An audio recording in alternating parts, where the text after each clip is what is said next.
మాట్లాడినట్లుగా మాతో మాట్లాడండి నైనా. నువ్వు మాట్లాడటానికి మేమంత యోగ్యులము కాదు కానీ ప్రభా, అయ్యా అయ్యా నీ స్వరం వినటానికి సరిపోయే వారము కాదు కానీ తండ్రి, అయ్యా అదిగో మరి పాప దోషములు క్షమించమని దీనిలమై నీ సన్నిధిలో మొరపెడుతూ నాయనా, నీ స్వరము మాకు వినిపింప చేయమని, నీ ప్రేమ మాకు కావాలి, నీ కనికరము మాకు కావాలయ్యా. నీ కృపతో మమ్మల్ని బలపరచమని, ఈ ఆరాధనంతయు కూడా నీ సముఖము చేర్చుకోమని, వచ్చిన మా అందరినీ ప్రభా, ఇక్కడ నేను ప్రాంతంలో ఉన్న ప్రతి బిడ్డను చిన్నల మొదలుకొని పెద్దల వరకు ప్రభా ఆత్మపూర్ణులై ప్రభా వారి మనస్సు వారి ఆలోచనని స్వాధీనంలోనికి తీసుకుని నీ నామ మహిమార్థంగా కూడుకుని జరిగించమని స్తుతించి ప్రార్థించి నా ప్రియరక్షకుడైన యేసుక్రీస్తు నామములో అడిగి వేడుకుంటున్నాము తండ్రి.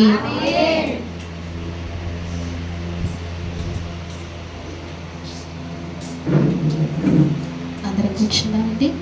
సాక్ష్యం ఇవ్వాలి అనుకున్న వారు ఎవరైనా సాక్ష్యాన్ని పంచుకోవచ్చు. మరి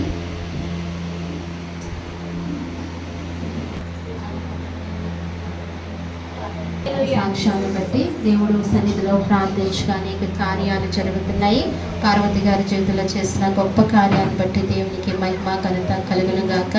విశ్వాసంతో దేవుని సన్నిధిలో ప్రార్థించినప్పుడు అద్భుతాలు దేవుడు ఖచ్చితంగా చేస్తారు.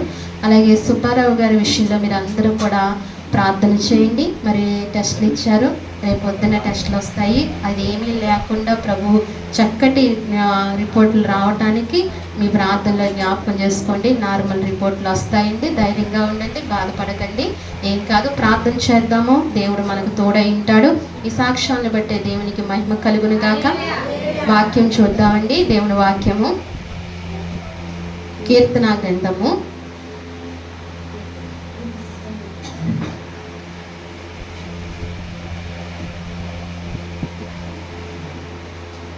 119వ కీర్తన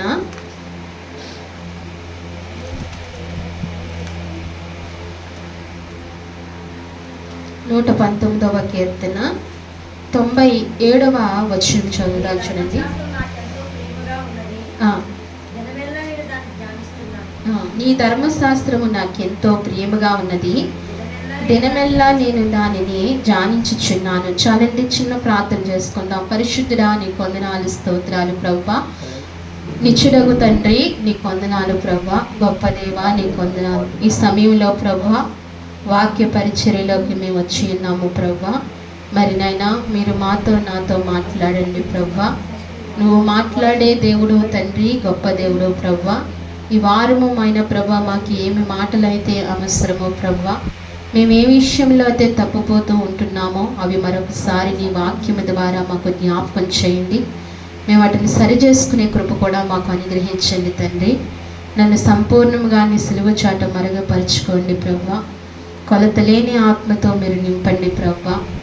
దీనురాలిని ప్రభువా, నువ్వు గొప్ప దేవుడు ప్రభువా. మాట్లాడేవాడువు నీవే ప్రభువా. శక్తి లేని వాళ్ళము, శక్తిహీనులము, జ్ఞానహీనులము ప్రభువా. నువ్వు జ్ఞానవంతుడువు ప్రభువా, బలమైన దేవుడు ప్రభువా. దేవానికి స్తోత్రాలు. ఈ సన్నిధి నీదయ్యా, మేము నీ వారమయ్యా. అయ్యా ఇదిగో మరి మా మధ్యన మీరున్నారు తండ్రి, నీ కొందనాలు అయ్యా. ఇదిగో మరి చదవబడిన నీ వాక్యాన్ని విరిచి మా కొట్టించండి. నీ ఆత్మ ధారాళముగా దయచేయండి. వినగలిగిన మనస్సును, బుద్ధిని, గ్రహింపగలిగిన శక్తిని మా అందరికీ దయచేయమని స్తుతించి ప్రార్థించి నజరేయుడైన యేసు నామములో అడిగి వేడుకుంటున్నాము తండ్రి. మీ అందరికీ నా ప్రత్యేకమైన వందనాలు తెలియజేస్తున్నానండి. అందరికీ కూడా వందనాలండి. చదవబడిన వాక్య గ్రంథంలోంచి అంశం ఏంటంటే, దేవుని హృదయానుసారుడైన ఎవరు? పూర్తి చేయండి. దావీదు. దేవుని హృదయానుసారుడైన దావీదు. అంశం ఇదండి, దేవుని హృదయానుసారుడైన దావీదు. దావీదు అయితే దావీదు ఎందుకు దేవుని హృదయానుసారుడు అయ్యాడో కొన్ని మాటలు మనం ధ్యానిద్దాము ఈ మధ్యాహ్నకాల సమయంలో. దేవునికి హృదయముగా, దేవునికి ప్రీతికరంగా ఎందుకు దావీదు మారాడో, తన జీవితంలో ఏవైతే దేవునికి నచ్చే విషయాలు ఏమైతే అలవర్చుకున్నాడో ఆ వాక్యాన్ని, ఆ మాటలు మనం ధ్యానిద్దామండి. ఇక్కడ చదవబడిన వాక్యము, నీ ధర్మశాస్త్రము నాకెంతో ప్రియముగానున్నది, దినమెల్లా నేను దానిని ధ్యానించుచున్నాను.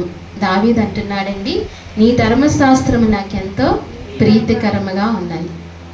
బా దేవుని మాట, దేవుని వాక్కు, ధర్మశాస్త్రము దావీదుకి ఎలా ఉందంటండి?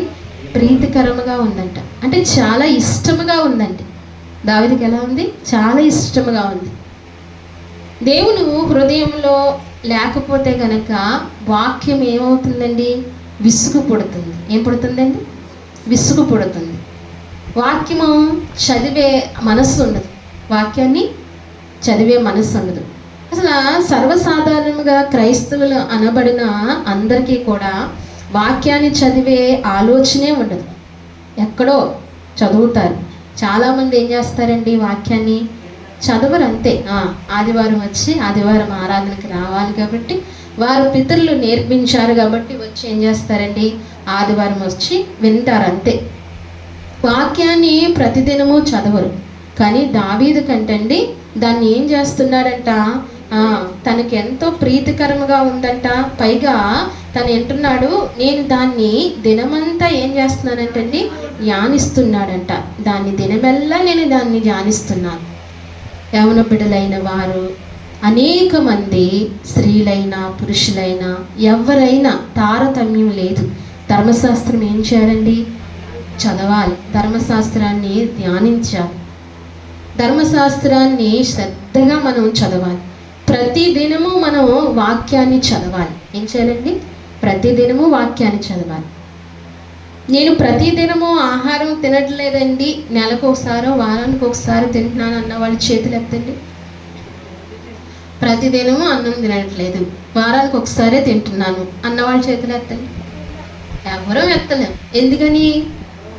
ప్రతిదినం ఏం చేయాలి? చెయ్యాలి. చేయకపోతే ఏమవుతుంది? ఈ శరీరం ఏమవుతుందండి? బలహీనం అవుతుంది. భోజనం చేయకపోతే ఏమవుతుంది? బలహీనం అవుతుంది. మనకున్న దాంట్లో దేవుడు ఇచ్చింది ప్రతిదినం ఏం చేయాలి? సమయానికి తింటూనే ఉండాలి. చూడండి, మన జీవితకాలం ఎన్ని కంచాలు కడుగుతాము. ఆడవాళ్ళు కదా, ఎన్ని కంచాలు కడుగుతారని లెక్క ఉందా? ఇంట్లో వాళ్ళు అందరూ ప్లేట్లు ఏం చేయాలి? కడుగుతూనే ఉండాలి. ఎందుకని? చెయ్యాలి. చేయకపోతే శరీరం బలహీనం అవుతుంది.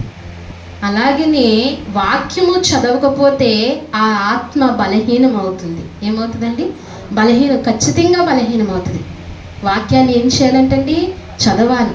వాక్యాన్ని ప్రతిదినము చదవాలి. ఎవరైతే ప్రతిదినము చదువుతారో దేవుడు హృదయానికంటండి ఆ వ్యక్తి నచ్చుతాడంట. అందుకే దావీదు నా హృదయానుసారుడైన మనుషుడు, దావీదు నా ఇష్టానుసారమైన మనుషుడు అని ఒక భక్తుని గురించి, ఒక మనిషి గురించి ఉన్నతమైన దేవుడు అట్టరీతిగా సాక్ష్యం ఇవ్వగలిగారంటే దావీదు గుణలక్షణం ఏంటంటే ఆయన ధర్మశాస్త్రము నాకెంతో ప్రీతికరముగా ఉన్నవి. చూడండి, బైబిల్ చదవటం అలవాటు అయిందనుకోండి, ప్రతిదినము చదువుతున్నారనుకోండి, అక్కడ నుండి లావబుద్ధి కాదు, చదివే స్థలం దగ్గర నుంచి లావబుద్ధి కాదు. పరిస్థితులను బట్టి, పనులను బట్టి లేస్తూ ఉంటాం. బైబిల్ ఇంకా చదవాలి, ఇంకా చదవాలి, ధ్యానించాలని అనిపిస్తుంది. అది అందరికీ అంటుకోదు. పైగా కానీ అందరికీ అంటుకోవాలి. ఎందుకంటే దేవుని వాక్యము అందరికీ అవసరం అండి. దేవుని వాక్యం అందరికీ అవసరం. ఎందుకంటే దేవుని హృదయానుసారమైన మనుషుడు కావాలి. ఎవరు? అందరూ కావాలి. మనమే అవ్వాలి, మనమే ఉండాలి అంటే కుదరదు. దేవుడు లోకమును ఎంతో ప్రేమించాడు. దేవుడు లోకమును ప్రేమించాడు, అది వేరే విషయము. దేవుని ప్రేమ పొందుకోవటం మనుషులందరికీ అది వేరే విషయం. అది అయితే అవసరము. అయితే హృదయానుసారముగా ఉండాలి. దేవునికి ఎలా ఉండాలి? హృదయానుసారముగా ఉండాలి. అందుకే అంటున్నాడు ఇక్కడ, నేను దాన్ని దినమెల్లా నేను దాన్ని ధ్యానిస్తున్నాను. కనీసం ఇక్కడ ఒక ప్రశ్న అడుగుతున్నాను. రోజు బైబిల్ చదివేవారి చేతులు ఎత్తండి. ఒక్క అధ్యాయమైనా చదువుతున్నానండి అన్నవాళ్ళు చేతులు ఎత్తండి. ఒక అధ్యాయమైనా చదువుతున్నాను అని చేతులు ఎత్తండి. చదివే వాళ్ళు దేవుడు దీవించును గాక, ఆశీర్వదించును గాక. అయితే ఇక్కడ చాలామంది చదువుతున్నారు, ఇక్కడ ఒక్కళ్ళు కూడా చదవట్లేదు. దేవుని వాక్యం ఏం చేయాలండి? చదవాలి. మనం ఆశీర్వదింపబడాలి. చదువుతున్నారా? Very good, very good. దేవుడు నిన్ను దీవించును గాక. ప్రతిదినము కూడా వాక్యాన్ని చదవాలి. యవన బిడ్డలు మరి ముఖ్యంగా దేవుని వాక్యాన్ని చదవాలి. ఎందుకంటే మనల్ని చక్కటి త్రావులో నడిపించేదే దేవుని వాక్యం. ప్రతి ఒక్కరూ కూడా దేవుని వాక్యాన్ని అసలు దావీదు అనుభవం బాల్యం నుండి తన వృద్ధాప్యం వరకును ధర్మశాస్త్రాన్ని ధ్యానిస్తూనే వచ్చాడు. తన మానవుడికి ఎన్ని కాలాలండి? 4 కాలం. ఆ కాలంలో ఏ కాలంలో కూడా దావీదు తన ధర్మశాస్త్రాన్ని తప్పినట్లుగా దేవుని వాక్యం. బాల్యంలో దేవునికి దగ్గరగా ఉన్నాడు, టీనేజ్లో దేవునికి దగ్గరగా ఉన్నాడు, యవ్వనంలో, కౌమానంలో, వృద్ధాప్యంలో, ప్రతి వయసులో కూడా దావీదు ఏం చేశాడండి? దేవునికి దగ్గరగా నడుచుకుంటూ వచ్చాడు. ఒకే ఒక విషయంలో తప్పిపోయాడు. ఎంతైతే తప్పిపోయాడో ఆ విషయంలో అంత పశ్చాత్తాపపడ్డాడు, అది వేరే విషయం. కానీ దావీదు ఎప్పుడూ కూడా దేవునికి ఏం చేశాడంటే దగ్గరగా దేవుని వాక్యం ప్రతిదినము చదవాలి. దినమంతా చదువుతున్నాడంటండి. దినానికి ఒక మారే కాదు, ఏం చదువుతున్నాడట? దినమంతా దేవుని వాక్యం చదువుతున్నాడట. అందుకే దేవునికి ఏమైపోయాడంటండి? హృదయానుసారుడయ్యాడట. అలాగే అదే అధ్యాయంలో 11వ వచనం చూడండి. అదే అధ్యాయము 11వ వచనము. నీ ఎదుట నేను పాపము చేయకుండానట్లు నా హృదయంలో నీ వాక్యమును ఉంచుకుని ఉన్నాను. దేవునికి మహిమ కలుగునుగాక. మనము దేవుని ఎదుట పాపము చేయకుండా ఉండాలి అంటే మన హృదయంలో ఏముండాలంటండి? దేవుని వాక్యం ఉండాలి. మన హృదయంలో ఏముండాలి? దేవుని వాక్యం ఉందనుకోండి, మనం దేవుని ఎదుట పాపం చేయకుండా నిలబడగలుగుతాం. లేతే దేవుని వాక్యం మన హృదయంలో లేదనుకోండి, పాపము అవనీలలుగా చేయగలుగుతాం. ఎలా చేస్తామండి? దేవుని వాక్యం హృదయంలో ఉందనుకో, మనం ఆ సమీపంలోకో లేకపోతే ఆ స్థాయిలోకి వెళ్ళినప్పుడు వెంటనే దేవుని వాక్యం పనిచేస్తుంది. దేవుడు ఇలా మాట్లాడుతున్నాడు కదా, ఇలా చేయకూడదు అని వెంటనే మనకి ఏమవుతుందని దేవుని ఆత్మ ఏం చేస్తుంది? ప్రేరేపిస్తుంది. ఎందుకంటే మనం ధర్మశాస్త్రాన్ని ధ్యానిస్తున్నాము, దేవుని మాటలు వింటున్నాము, ఆయన ఆజ్ఞలు లోబడి నడుస్తున్నాం. కాబట్టి దేవుడు ఏం చేస్తాడు? మనకు తోడుగా ఉండి పాపాన్ని చేయకుండా కాపుదల ఉంటుంది. పాపము చేయని మనుషుడు ఎవరూ లేరు. అందరూ కూడా ఏమై ఉన్నారండి? పాపులైనారు. ఎలా పాపులయ్యారు? వారి జన్మ కర్మ పాపము ద్వారా ప్రతి మానవుడు ఏమైపోయాడండి? పాపులేడు. అందుకే యేసుక్రీస్తు రక్తంలో మనం కడగబడ్డాము. ఆయన రక్తంలో కడగబడిన తర్వాత మనం నూతన జన్మ ఎత్తాం. మనం ఏ జన్మ ఎత్తామండి? నూతన జన్మ. క్రైస్తవునికి 2 జన్మలు ఉంటాయి. ఏంటది? పాపములో చనిపోయి మళ్ళా తిరిగి దేవుల్లో బ్రతకడం. ఆయన పునరుద్ధానం వల్ల మనం కూడా మళ్ళీ ఏమవుతున్నామండి? బ్రతుకుతున్నాం. అందుకే ప్రాచీన స్వభావాలు విడిచిపెట్టుకుని తిరిగి ఆయనలో వచ్చిన తర్వాత నవీన స్వభావాన్ని ధరించుకోవాలి. ఆ నవీన స్వభావాన్ని ధరించుకున్నప్పుడు ఏంటండి, పాపం అనేది మన దరిదాపుల్లో రాకుండా చూసుకోవాలి. ఎటుల్లో తప్పిపోతున్నాం, ఎక్కడ తప్పిపోతున్నాం అని మనకు అర్థంలాగా చూపించేది ఏంటండి? దేవుని వాక్యమే. మనకు తెలియదు కదా ఎట్లలో తప్పిపోతున్నామో, ఎట్లలో తొలగిపోతున్నామో మనకు తెలియదు. మనకు తెలియకుండా తప్పిపోతూ ఉంటాం. అప్పుడు ఏం చేస్తుంది? దేవుని వాక్యాన్ని మనకు చూపిస్తుంది. అందుకే దేవుని వాక్యం ఏం చేయాలంటండి? ధ్యానించాలి. దేవుని వాక్యం మాట మాటకి చదువుతూ ఉండాలి. నీ ఎదుట నేను పాపము చేయకుండానట్లు నా హృదయంలో నీ వాక్యమును ఉంచుకుని. మన హృదయంలో ఏమి ఉంచుకోవాలి? ఎవరిని ఉంచుకుంటున్నాం? మన హృదయంలో ఏమి ఉంచుకుంటున్నాం? మన హృదయంలో ఎవరికి వాళ్ళమే పరీక్షించుకుందాం. ఏముంచుకుంటున్నామండి మన హృదయంలో? ఏముంచుకుంటున్నాం? బిడ్డలు ఉంచుకుంటున్నామా? ఆస్తులను ఉంచుకుంటున్నామా? మనుషులను ప్రేమిస్తున్నామా? వ్యర్థమైన ప్రేమలకు దారి తీస్తున్నామా? ఏముంచుకుంటున్నాం మన హృదయంలో? ఏముంచుకోవాలంటే అండి, దేవుని వాక్యాన్ని ఉంచుకోవాలంట. దేవుని వాక్యాన్ని ఎప్పుడు ఒక్కొక్కరు హృదయం కదిలిస్తే ఎప్పుడు చూసినా కుటుంబ బాధలే చెప్తారు. ఏం చెప్తారండి? ఉంటాయి, ఉండవని కాదు, అవి ప్రక్కన పెట్టడమే, దేవుల్లో సాగటమే. ఏం చేయాలండి? దేవుల్లో సాగాలి. ఒక వయసు వచ్చిన తర్వాత అనారోగ్యం వస్తుంది. అనారోగ్యం వచ్చినా దాన్ని ఏం చేయాలి? ప్రక్కన పెట్టాలి. దేవుడు ఏం చేస్తాడు? మనకు మంచి ఆరోగ్యాన్ని ఇస్తాడు. దేవుళ్ళు ఏం చేయాలి? సాగాలి, దేవుల్లో సాగాలి.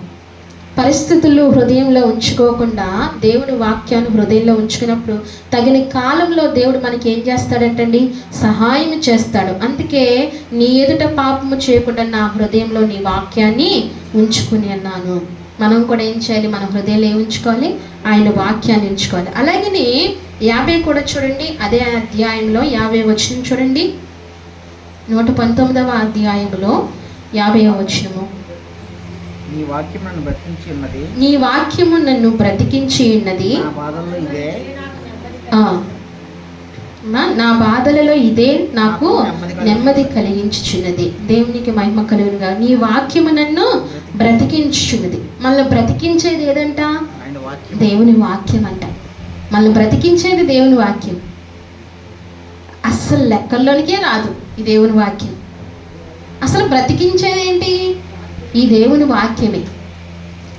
అందుకే అపవాది కూడా సంఘంలోనికి రాణిస్తాడు, వచ్చి పాటలు బాగా పాడిస్తాడు, విననిస్తాడు, ప్రార్థన వరకు ఆరాధన వరకు బాగానే ఉన్నాడు. వాక్యం వచ్చేసరికి ఏం చేస్తాడండి?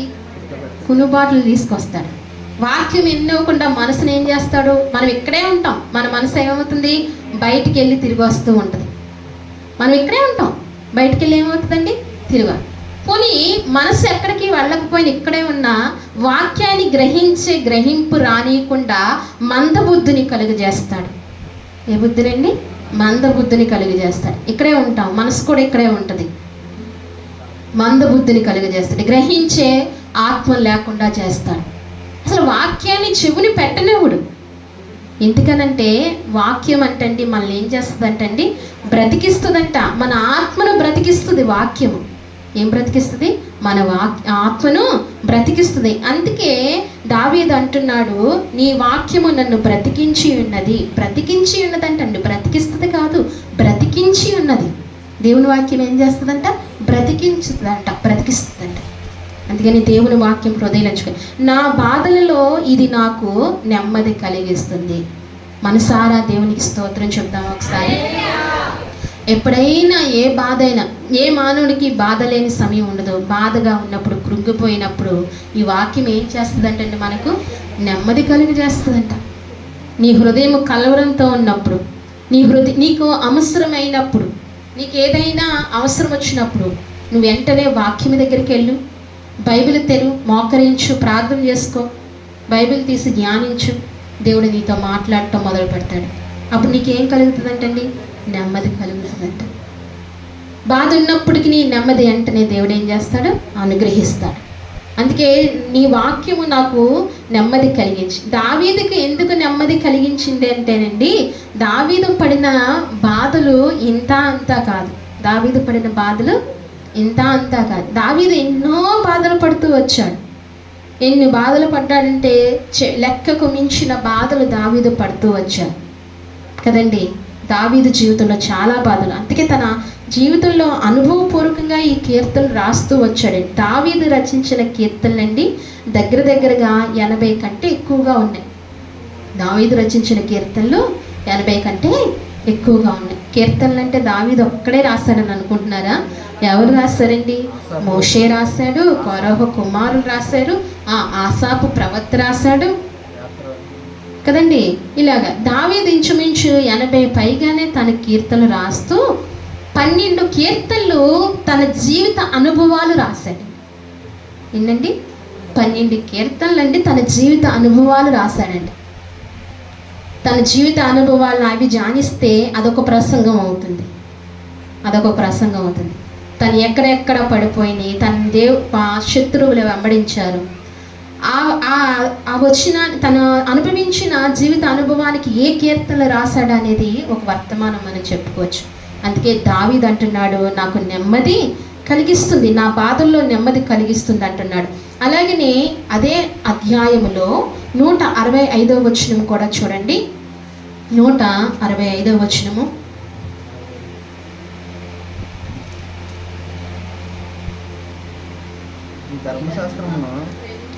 నీ ధర్మశాస్త్రమును ప్రేమించు వారికి ఎంతో నెమ్మది కలదు, వారు తూలి తొట్టులటకు కారణమేమీ లేదు. దావీదు అంటున్నాడు చూడండి, నీ ధర్మశాస్త్రమును ప్రేమించిన వారికి ఎంతో నెమ్మది కలుగు. ఏం కలుగుతుందంట? ఎంతో నెమ్మది కలుగు. ఇప్పుడు ఈ సమయంలో ఏం కావాలండి? నెమ్మది కావాలి. ఈ సమయంలో ఏం కావాలి? నెమ్మది కావాలి. నెమ్మది లేని పరిస్థితులు, నెమ్మది లేని అంచకాలంలో వచ్చేస్తుంది. ఇంకా ఏంటో ఎంతో ఉంది అని అనుకుంటున్నాము. దేవుడు రాకడ సమీపంగా ఉంది. ఎక్కడ ఉందంటండి? సమీపంగా ఉంది. అందుకే తుఫాన్ల చేతనో, భూకంపాల చేతనో, కరువుల చేతనో ఆయే ప్రాంతాలలో అనేక బాధలు పడుతున్నారు. అనేక మనుషులు చనిపోతున్నారు. నెమ్మది లేని ఈ భూమి మీద ఏం కావాలంటండి? నెమ్మది అది ఎక్కడి నుంచి వస్తుందంట? దేవుని వాక్యం దగ్గర నుంచి వస్తుంది. అందుకే అంటున్నాడు ఆయన, ఏమంటారు? నీ ధర్మశాస్త్రం నువ్వు ప్రేమించే వారికి ఎంతో. లోకమంతా అలజడిగా ఉండొచ్చు, నీవైతే ధర్మశాస్త్రాన్ని ప్రేమిస్తూ, దేవుడు మాటలు వింటూ, దేవుని ఆజ్ఞలను పాలిస్తూ, దేవునికి దగ్గరగా ఉంటే నీకెంతో నెమ్మది ఉంటుంది. అది నమ్మసక్యమే కాదా చెప్పండి? నమ్మసక్యమే. ఎలా నమ్ముతాము? చూడండి, లోకమంతా ఏమైంది? నోవహు కాలంలో లోకమంతా ఏమైందండి? ప్రజలందరూ ఏమయ్యారు? మునిగిపోయారు. నోవహు కుటుంబమే ఏమైంది? నెమ్మదిగా ఉంది. ఆ వాడలో నెమ్మదిగా ఉంది. ఎందుకు నోవహు కుటుంబం నెమ్మదిగా ఉంది? దేవుని మాటని విన్నాడు. నోవహు ఏం చేశాడండి? దేవుని మాట. మన జీవితాల్లో కూడా లోకము చుట్టూ లేకపోతే మన చుట్టూ ఎంతో ప్రళయాలు ఉన్నా, ఎన్ని అలజడులు ఉన్నా భయపడవలసిన అవసరం లేదు. కానీ దేవుని వాక్యాన్ని ఏం చేయాలంటే మనం ధ్యానించాలి. ధర్మశాస్త్రాన్ని ప్రేమించాలంట. నీ ధర్మశాస్త్రము ప్రేమించిన వారికి నువ్వెంతో నెమ్మదిని ఇస్తున్నావయ్యా.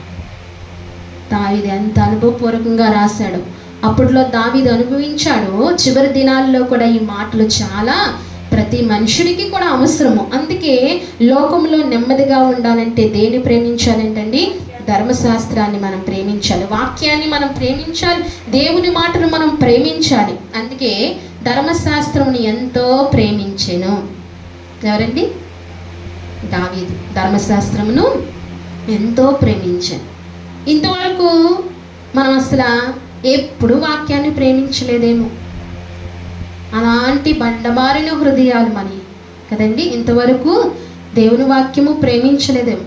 అంటే దేవుని వాక్యము ఇష్టము వింటున్నాను అని అనుకుంటున్నాం, కానీ ప్రీతికరముగా ప్రేమించాలంట. ఎలా ప్రేమించాలి? ప్రీతికరముగా. మనకి ఏదైనా ఇష్టమైందనుకోండి, ఆ వస్తువుని ఎలా ఉంటాం? చాలా ప్రేమిస్తాం కదా. చాలా అది ప్రీతికరము, చాలా ఇష్టంగా ఉంటాం. అలాగే దేవుని వాక్యాన్ని అంత ఇష్టంగా చూసుకోవాలి. ఇది మొదలుకొని పరిశుద్ధాత్మ దేవుడు మీతో నాతో సహితము మాట్లాడుతున్నాడు. దేవుని వాక్యాన్ని ఎలా చూడాలంట? ప్రీతికరముగా చూడాలి.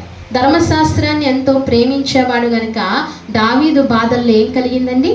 నెమ్మది కలిగింది. దావీదు బాధల్లో ఏం కలిగింది? ఎంతో కృప కలిగింది దావీదుకి. అందుకే ధర్మశాస్త్రాన్ని ప్రేమించాలి. రెండవ మాటగా అదే కీర్తన గ్రంథంలో 116వ కీర్తన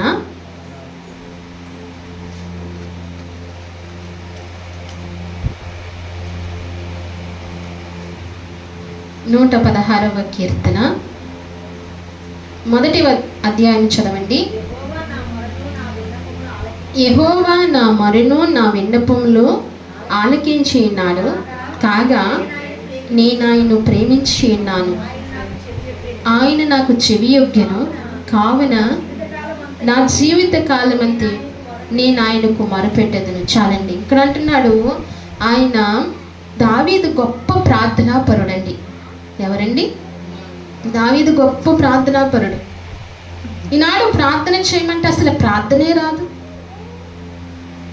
ఏం రాదండి? ప్రార్థనే రాదు. ఎలా మొదలు పెట్టాలో తెలియదు, ఎలా ముగించాలో తెలియదు. ఎన్నో సంవత్సరాలు మన జీవితంలో అనుభవం, దేవుని నమ్ముకున్న అనుభవం. కానీ దావీదు గొప్ప ప్రార్థనాపరుడు. ఏమంటున్నాడంటే, యెహోవా నా మొరను నా విన్నపములను ఆలకించి ఉన్నాడు. దావీదు చేసిన ప్రార్థనలు ఎవరు విన్నారంట? దేవుడు విన్నారంట. నా మొర విన్నాడు, నా విన్నపాలు విన్నాడు. ఆయన ఎంత గొప్ప ప్రార్థనాపరుడో చూడండి. అంటే ఇప్పుడు దేవునికి ఎందుకు హృదయానుసారుడు అయ్యాడంటే, రెండవది ఏంటండి? దేవునికి ప్రార్థన చేసే వ్యక్తి, దేవునికి విజ్ఞాపన చేసే వ్యక్తి, దేవునికి విన్నపాలు చెల్లించే వ్యక్తి దావీదు. నా విన్నపములు విన్నాడు, కాగా నేను ఆయన్ను ప్రేమించుచున్నాను. ఎందుకండి? దేవుని ఏం చేస్తున్నాడు? ప్రేమిస్తున్నాడు. ఆయన నాకు చెవియొగ్గి ఉన్నాడు. ఆయన ఏం చేస్తూ ఉన్నాడంటే, దావీదు ప్రార్థనలకు దేవుడు ఏం చేస్తున్నాడంట? చెవియొగ్గుతున్నాడు.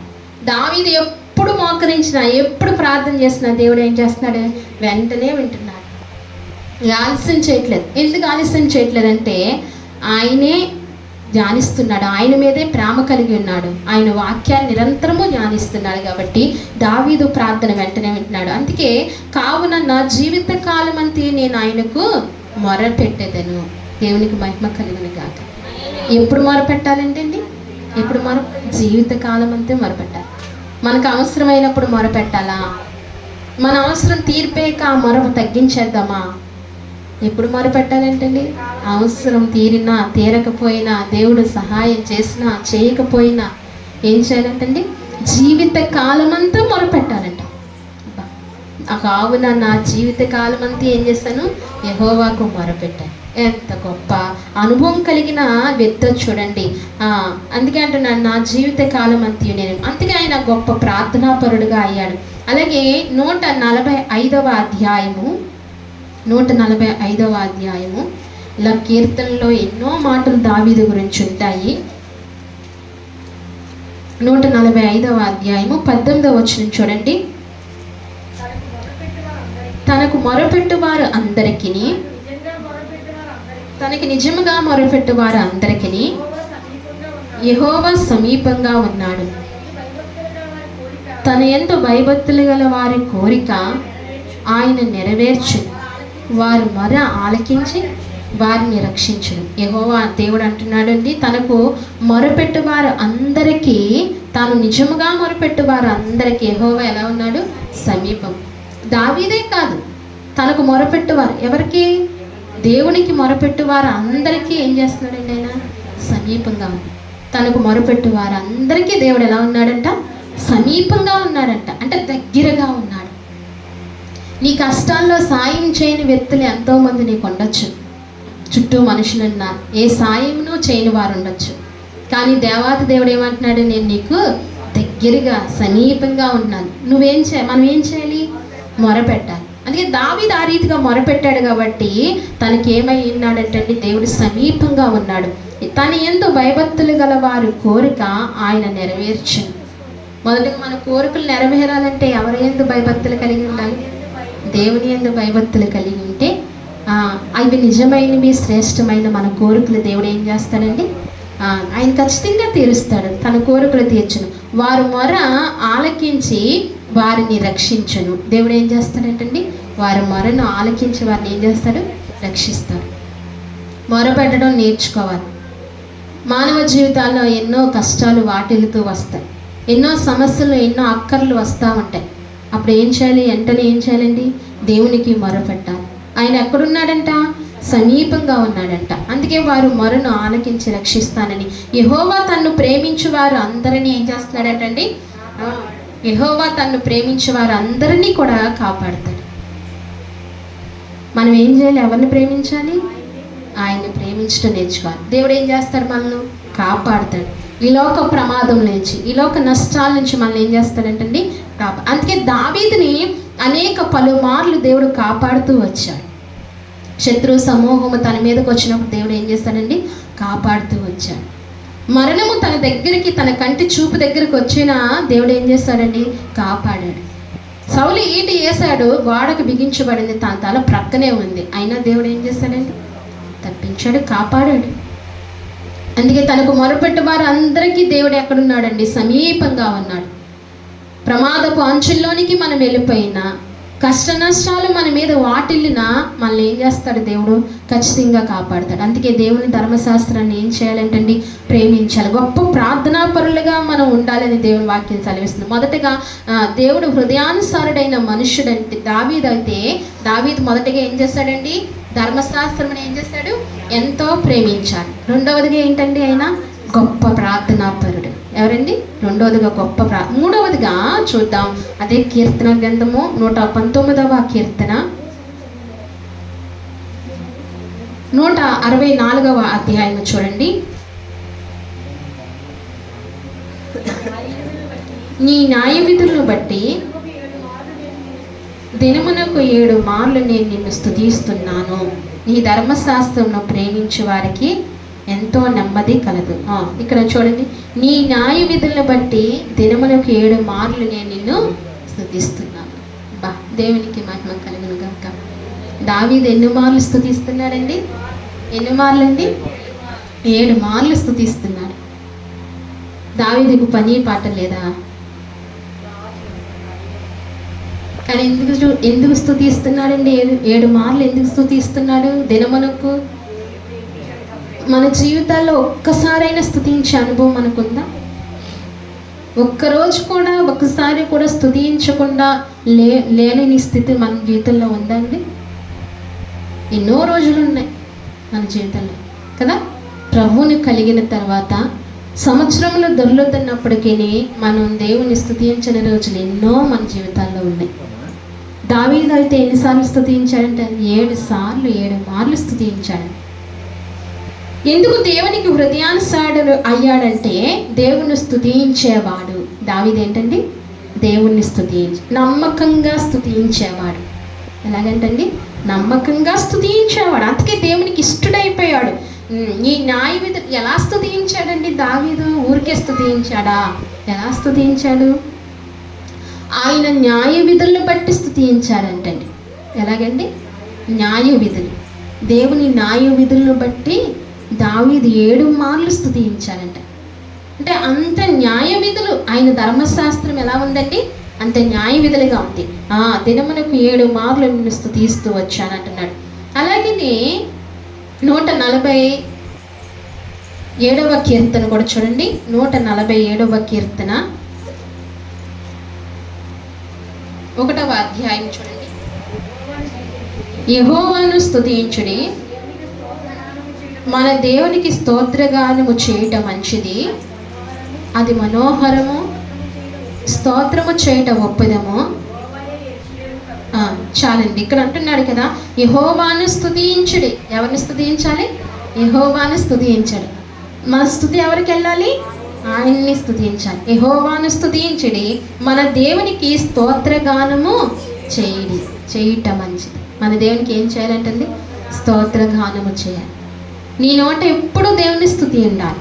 నీ హృదయం అంతా దేవుని స్తోత్రగానం చేసే హృదయముగా మారిపోవాలి. ఈ రీతిగా స్తుతించాడు కాబట్టి దేవునికి ఏమయ్యాడండి? హృదయానుసారుడయ్యాడు. ఏమయ్యాడు? హృదయానుసారు. 3వదిగా ఏంటండి? స్తుతించేవాడు. 3వదిగా ఏంటి? స్తుతించాడు. మొదటిగా ఏంటి? ధర్మశాస్త్రం ఎంతో ప్రేమించాడు. 2వదిగా ప్రార్థనాపరుడు, గొప్ప ప్రార్థనాపరుడు. 3వదిగా దేవుణ్ణి స్తుతించేవాడు. అందుకే దేవుని హృదయానుసారుడయ్యాడు. 4వదిగా 133వ కీర్తన. ఇవన్నీ మనకు తెలుసున్నవే, కానీ దేవుడు ఈ కోణంలో వచ్చి మనం పరిశుద్ధాత్మ దేవుడు ఈ దినాన్ని మాట్లాడుతున్నాడు. 133వ కీర్తన 1వ వచనం చదవండి. సహోదరులు ఐక్యత కలిగి నివసించుట ఎంత మేలు, ఎంత మనోహరము.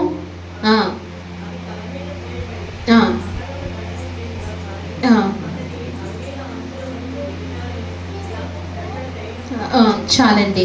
ఇక్కడ అంటున్నాడు ఐక్యతను ప్రేమించేవాడండి. ఎవరు? దావీదు ఐక్యతను ప్రేమించేవాడు. దావీదు రాస్తున్నాడు, సహోదరులు ఐక్యత కలిగి నివసించుట ఎంత మేలు, ఎంత మనోహరము.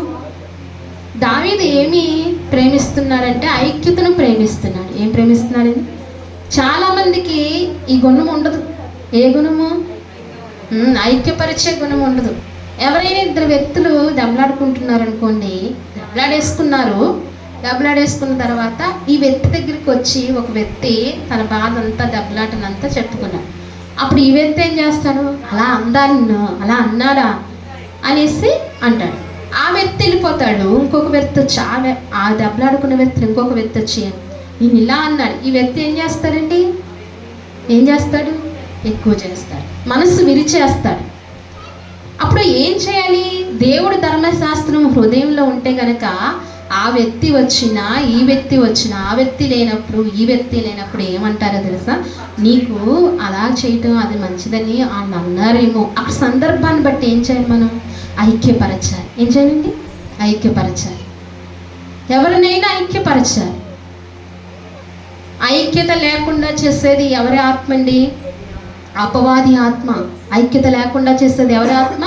అపవాది ఆత్మ. దేవుని ఆత్మ ఏంటండి? ఐక్యపరిచారు. అందుకే దేవుడు ధర్మశాస్త్రం ధ్యానించేవాడు కాబట్టి దావీదు హృదయంలో ఎప్పుడు దేవుని ధర్మశాస్త్రం ఉంది కాబట్టి తనకి ఏమి ఇష్టమంట? ఐక్యత ఇష్టమంట. ఐక్యతను ప్రేమించేవాడంట. ఎవరు? దావీదు. గొడవలు ఇష్టమైన వారు దేవుడి ధర్మశాస్త్రం వారు హృదయంలో పని చేయట్లా. ఏం చేయట్లేదండి? పని చేయట్లా. ఎవరైనా పక్కవారు దెబ్బలాడుకుంటుంటే చాలా ఏం చేస్తారు? చాలా సంతోషంగా ఏం చేస్తారు? వింటూ ఉంటారు కదండి. ఇలాంటి పరిస్థితులు ఏం చేయాలంటే దేవుని ధర్మశాస్త్రము హృదయంలో ఉంటే గనక, దేవుని ధర్మశాస్త్రము ప్రేమిస్తే గనక ఐక్యపరిచే వారంగా ఉండాలి. మన జీవితాల్లో ఒకటైనా అలాంటిది ఉందో లేదో చూసుకోవాలి. ఎవరినైనా అలాగ ఐక్యపరిచామా, లేకపోతే ఎవరినైనా విడదీసేసామా? ఎవరితో ఏం మాట్లాడుతున్నాం, ఎవరి హృదయాల దగ్గర ఏం మాట్లాడుతున్నాం పరీక్షించుకోవాలి, ఆలోచించాలి. దేవుని వాక్యం మనతో మాట్లాడుతున్నప్పుడు ఖచ్చితంగా వాక్యాన్ని బట్టి మనం నడవాలి. ధర్మశాస్త్రం మన హృదయంలో ఉంటే గనక, పని చేస్తే గనక, ధర్మశాస్త్రాన్ని ప్రేమిస్తే గనక ఐక్యతను ఏం చేస్తాం? మనం ప్రేమిస్తాం, ఐక్యతను ప్రేమిస్తాం. అందుకే దావీదు 133లో అంటాడు, ఐక్యత కలిగి నివసించుట ఎంత మేలు, ఎంత మనోహరము. దావీదుకు అసమాధానం అంటేనే ఇష్టం ఉండదు, కానీ తన్ని ఏమి వెంబడించిందండి? తన్ని ఏం వెంబడించింది? పాపం అసమాధానం వెంబడించింది. సౌలుతో ఐక్యత కలిగి ఉండాలనుకున్నాడు దావీదు, కానీ సౌలు ఏమి అనుకోలేదు? ఐక్యత కలిగి ఉండాలనుకోలేదు. కానీ ఎవరు నష్టపోయారండి? ఆఖరికి సమాధాన పడాలనుకున్నవాడు వర్తిల్లాడు, అసమాధానాన్ని వెంబడించాలనుకున్నవాడు ఏమైపోయాడంటండి? నశించిపోయాడు. అందుకే దేవుని వాక్యం చెప్తుంది మనం ఏం చేయాలి? ఐక్యత కలిగి, అప్పుడే దేవుని హృదయానుసారమైన మనుషులు అవుతాం.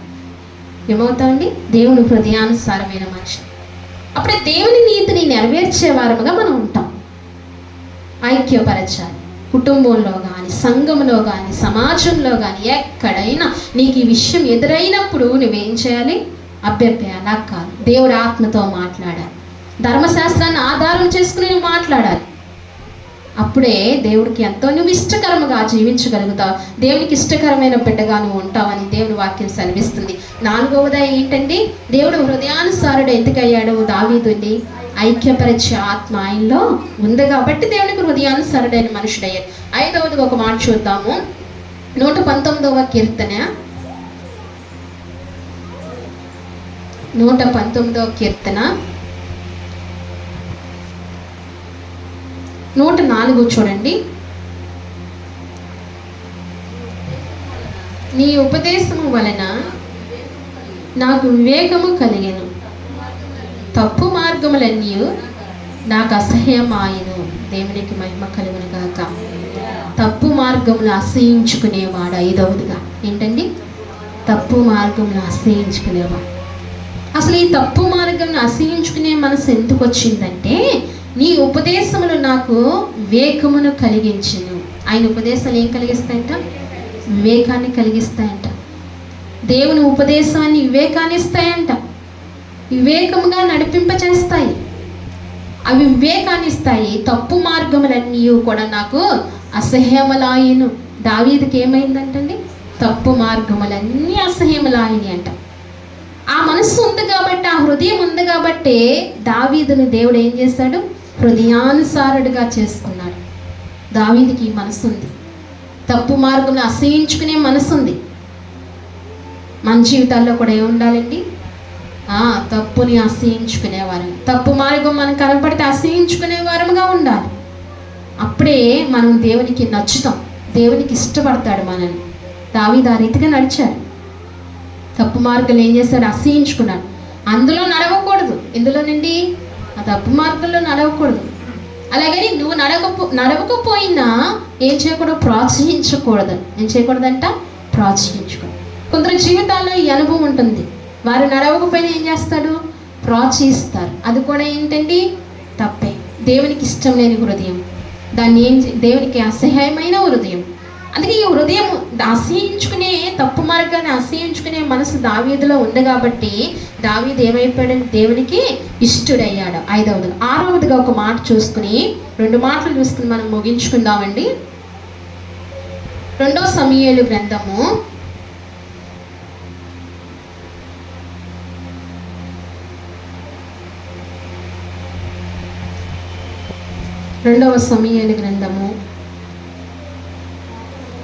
6వ అధ్యాయము 12వ వచనం చదవండి. దేవుని మందసము ఉండుట వలన యెహోవా ఓబేదేము ఇంటి వారిని అతనికి కలిగినది అంతటిని ఆశీర్వదించుచున్నాడని సంగతి దావీదునకు వినబడగా, దావీదు పోయి దేవుని మందసమును ఓబేదేము ఇంటిలో నుండి దావీదు పురమునకు ఉత్సాహముతో తీసుకుని వచ్చెను. దావీదు దేవుని మందసం అండి, అసలు దేవుని కెరూబులు ఉండే నివాస స్థలం, సైన్యమునికి అధిపతగు కెరూబుల మధ్య నివసిస్తున్న నివాస స్థలము దావీదు తీసుకురావాలని ఆశపడినప్పుడు ఆయన తీసుకొస్తుండగా ఎన్నో వేల మందిని ప్రధానులను తీసుకుని వెళ్ళి ఆయన తీసుకొస్తుండగా బండి కాలు జారటంతో అది పట్టుకోగా ఒక అతను చనిపోయాడు. దాన్ని భయం వేసి ఏం చేశాడు దావీదు, ఓబేదేము ఇంటిలో దాన్ని ఉంచేశాడు. ఎక్కడ ఉంచాడండి? మందసాన్ని తీసుకొస్తున్నప్పుడు దాన్ని కరెక్ట్గా తీసుకురాలి, అందుకని అక్కడ చనిపోవడం జరగడం వల్ల దాన్ని ఏం చేశాడు, భయపడి ఏం చేశాడంటే, అమ్మో నేను ఇంటికి తీసుకెళ్తే, నా పురమునకు తీసుకెళ్తే ఇంకేం జరుగుతుంది అని చెప్పి భయపడి ఓబేదేము ఇంట్లో ఉంచాడు. అయితే ఓబేదేము ఇంట్లో అది ఉండగా ఓబేదేము ఇల్లు ఏమైందండి? ఆశీర్వదింపబడి దీవించబడింది. ఒక కోణం నుంచి మనం చూస్తే మందసం ఎక్కడుంటే అక్కడ ఏమవుతుందండి? దీవించబడతాం, ఆశీర్వదించబడతాం. మందసం అంటే ఏంటండి? దేవుని బలిపీఠం, దేవుని వాక్యమే కదండి. దేవుని వాక్యము ఎక్కడ ఉండాలి? మన హృదయంలో ఉండాలి. మన హృదయం అనే బలిపీఠంలో ఎక్కడ ఉండాలండి? మందసం ఉండాలి, దేవుని వాక్యం ఉండాలి. అప్పుడు ఖచ్చితంగా ఆశీర్వదింపబడతాం. ఇలాగా ఆశీర్వదింపబడిందని గ్రహించి దావీదు ఏం చేశాడంటే దాన్ని తీసుకురావడానికి ప్రయత్నించాడు. అందుకే అంటున్నాడు, దేవుని మందసం ఉండటం వల్ల యెహోవా ఓబేదేము ఇంటి వారిని అతనికి కలిగినంతటినీ ఆశీర్వదించాడు. సంగతి దావీదు వినబడగా దావీదు పోయి దేవుని మందసం ఓబేదేము ఇంటిలో నుండి దావీదు పురమునకు ఉత్సాహంతో తీసుకొచ్చాడు. దావీదు ఇప్పుడు ఏమవుతున్నాడంటే ఆత్మీయ విషయంలో ప్రాధాన్యత ఇచ్చేవాడుగా ఉన్నాడు. ఏ విషయంలో అండి? ఆత్మీయ విషయంలో ప్రాధాన్యత ఇచ్చేవాడు. మన జీవితంలో కూడా ఆత్మీయ విషయంలో ఏమి ఇవ్వాలి? ప్రాధాన్యత ఇవ్వాలి. మనం ఏం చేస్తాం తెలుసా? ఆత్మీయ విషయాన్ని వెనుకబడి అన్ని విషయాలకి ఏం చేస్తున్నాం? ప్రాధాన్యత ఇస్తున్నాం. కానీ మన జీవితాల్లో ఏమి ఇవ్వాలంటండి? ఆత్మీయ విషయంలో ప్రాధాన్యత ఇవ్వాలి. దేవునికి హృదయానుసారంగా కావాలంటే ఆత్మీయ విషయాలు ఏముండాలి? ప్రాధాన్యత ఇచ్చేవారు. ఆత్మీయ విషయాలు ఏంటండి? ఏంటి ఆత్మీయ విషయాలు అంటే ఏంటి? దేవుని వాక్యము, ఆయన ఆరాధించటము, ఆయన ప్రార్థించటము, ఆయన మాటలు వినటము, ఇయే కదా ఆత్మ సంబంధమైన విషయాలు. ఇవన్నిటిలో కూడా మనం ఏం చేయాలంట? మొదటి స్థానం ఇవ్వాలి, ప్రాధాన్యత ఇవ్వాలంట. దావీదు అలా ప్రాధాన్యత ఇచ్చాడు. దావీదు ఎక్కడ వాక్యాన్ని మీరినట్లుగా బైబిల్లో కనబడట్లేదు. దావీదు అందుకే దేవుని హృదయానుసారమైన మనుషుడయ్యాడు. నేడు మనం కూడా దేవుని హృదయానుసారమైన మనుషులు కావాలంటే ఈ అన్ని గుణగణాలు మనలో కూడా ఉండాలని దేవుని వాక్యం సెలవిస్తుంది. ఎన్ని గుణాలు ఉన్నాయండి దావీదులో? ఇంకా చూస్తుంటే ఇంకా ఉన్నాయి. అయితే సమయాన్ని బట్టి మనం ఇన్ని చూసుకున్నాం. మొదటిగా అతను ఏంటండి? ధర్మశాస్త్రాన్ని ప్రేమించి ధ్యానించే వ్యక్తి ఆయన. అందుకే దేవునికి ఇష్టడైపోయాడు. రెండవదిగా ప్రార్థనాపరుడు, గొప్ప ప్రార్థనాపరుడు. దావీదు ఎప్పుడు ప్రార్థన చేసినా దేవుడు ఏంటంటే చెవి యొక్కాడంట. మనకు ఆ నిరీక్షణ ఉందా? ఆ స్థానంలో, ఆ స్థాయిలోకి ఎదగాలని దేవుడు ఆశపడుతున్నాడు. దావీదుకే కాదు, దేవుడు మనకు కూడా కృప చూపిస్తాడు.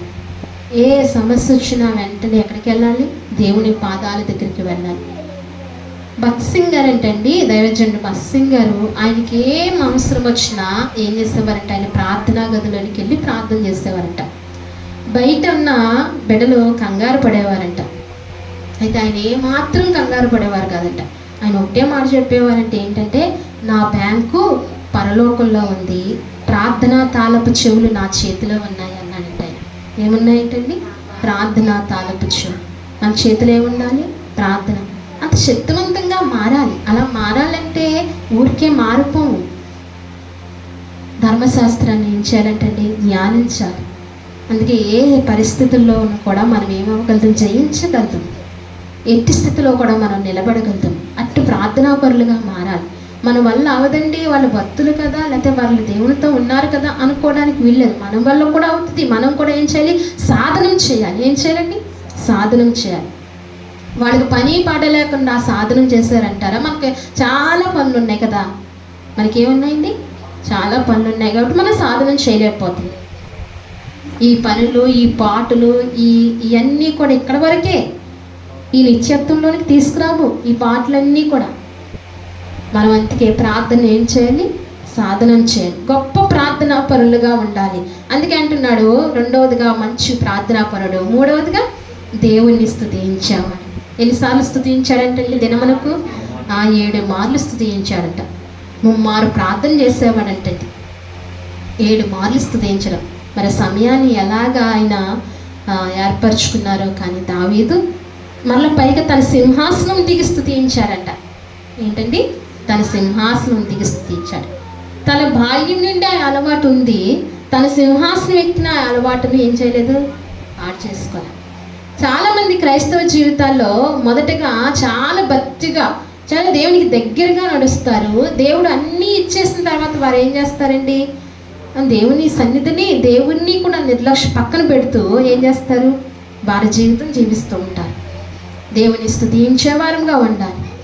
నమ్మకంగా స్తుతించాలి. దేవుని హృదయానుసారం కావాలంటే దేవుని ఏం చేయాలంటండి?